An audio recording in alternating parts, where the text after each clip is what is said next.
afternoon, good evening, and good night, wherever you are. This video is going to be, I am not sure, some might say it's an amazing video, or others might have, their opinion about it. But anyway, I just feel that I should share this video with you guys. And for my returning viewers, thank you. And for the one that is coming across this YouTube for the first time, thank you also.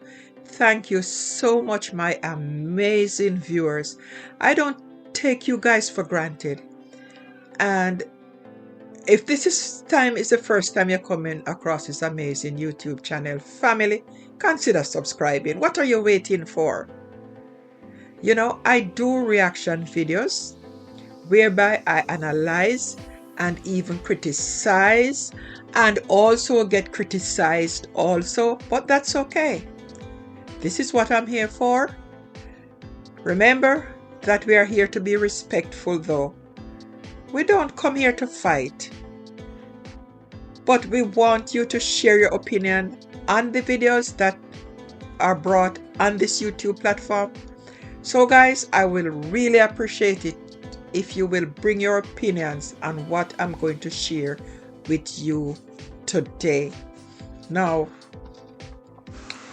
we know as Jamaicans, we have some, especially the older folks, we have some principles that we live by, and that can't change. That cannot change.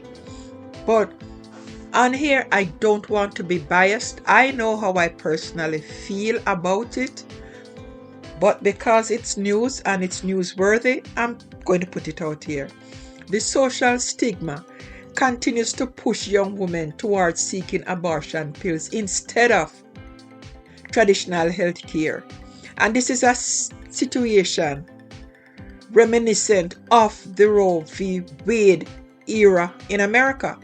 Now, in Jamaica, right now, some pharmacists are overstepping their role by attempting to dictate what women should do with their bodies. This is fundamentally a woman's issue, not one for pharmacists to decide. And while parents encourage their children to pursue education, many would prefer their daughters access emergency contraceptive rather than risk dropping out of university to raise a child. Now, the narrative surrounding young women's access to emergency contraceptives highlights serious concerns about the attitudes and practices prevalent with the pharmacy community. Now, a particularly distressing incident illustrates how judgment from pharmacists can lead to feelings of shame and humiliation for those simply seeking assistance. Now, in this situation, this university student, she went to this pharmacy expecting to obtain morning after pill. For those of you who don't know what morning after pill, it's the morning after they do, when they do the do and they feel that they might be pregnant. Now, a common step many take to prevent unwanted pregnancies, because it's out there for that reason. Instead of receiving the help the girl needed when she went to the pharmacy, the pharmacist confront her with intrusive questions and disparaging comments about her decision to seek this form of contraception. The pharmacist's public interrogation concerned her menstrual cycle and sexual activity, not only disregard her privacy, but also communicated an unwarranted sense of shame and guilt. She was saying it and asking all these questions in front of a full pharmacy of people, that is not her responsibility to ask, because she's not a doctor. She's there to give the prescription, whatever them ask out, and not to question it. The experience was not just uncomfortable for her. It left the girl feeling judged and belittled during an already vulnerable moment. Such treatments can have lasting effect on an individual mental and emotional well-being. Pharmacist refused to give her what she asked for, and after she left the pharmacy without the emergency contraceptive, this young woman was left in a state of anxiety and fear about a potential pregnancy. Days later, as her period failed to arrive, her concern intensified. When if she did get what she wanted, she wouldn't have this problem, making her feel as though she was being forced to contemplate an entirely different and daunting choice. Now, this incident is not an isolated occurrence. Many young women report facing similar experiences when attempting to access emergency contraceptive. Now, this troubling pattern suggests that the judgment attitude of certain pharmacists can inadequately push individuals towards riskier alternatives, including medications not intended for this purpose, simply because they feel they have no other viable options. The pharmacist even tell her off and said her mother sent her to come go to school and this is what she come to buy, which is none of her DARN business. Now, when pharmacists impose these personal beliefs and biases onto their professional responsibilities, it creates a significant barrier to healthcare access. A pharmacist's primary role is to dispense medication based on the healthcare needs of their patients, not to allow their personal convictions to interfere with provided care.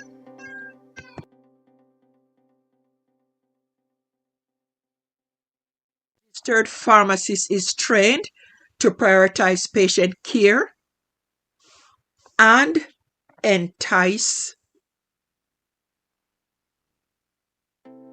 care and ethical considerations. Therefore, personal judgment should never substitute for a compassionate response. Refusing service based solely on personal beliefs rather than professional assessment of the situation creates an unfortunate reality for many who are simply seeking a necessary healthcare solution.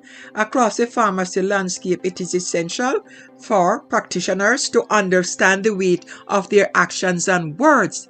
The environment in which women seek reproductive health services should be supportive and respectful. Compassion and empathy should be at the forefront of interactions. And remember, and your daughter come for ask for it is a stranger, and you as a pharmacist reprimanding that person, reinforcing the idea that every individual has the right to receive care without fear or judgment.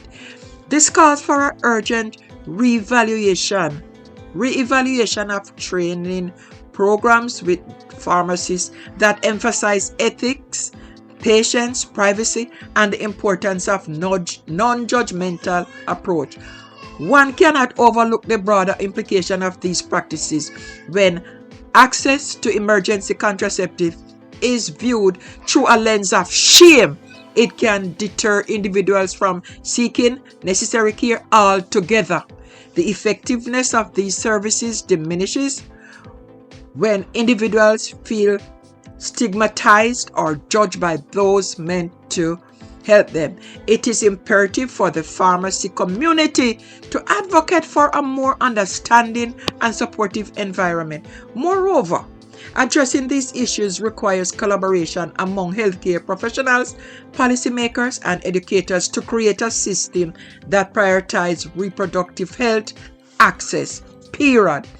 Policies should protect the rights of individuals seeking care. No call out them whole business in a pharmacy full of people. Ensure that they can do so safely and without the threat of judgment.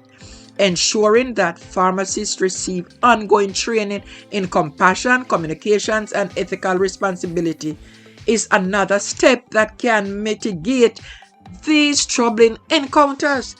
Ultimately, fostering a more inclusive and supportive healthcare environment. Imagine she go there to go buy something and the woman a lecture about how our mother would feel, or our parents would feel from how they would not feel. Does she know her parents? In the accessibility of emergency contraceptives should not hinge on the personal beliefs of healthcare providers. It is fundamental aspect of reproductive health, and every individual has the right to access without fear or shame or judgment. The pharmacy community must reflect on these practices and strive to create an atmosphere of respect and understanding, reinforcing the importance of compassion healthcare for all individuals. Guys, just leave a comment and tell me what you think. I know from a religious perspective, and maybe I could understand the pharmacist, but it's her belief. She's not supposed to be shouting it out in the public. Anyway, guys, if you like this video, kindly make sure you subscribe, you share, and you leave a comment. And I'll catch you on my next YouTube video.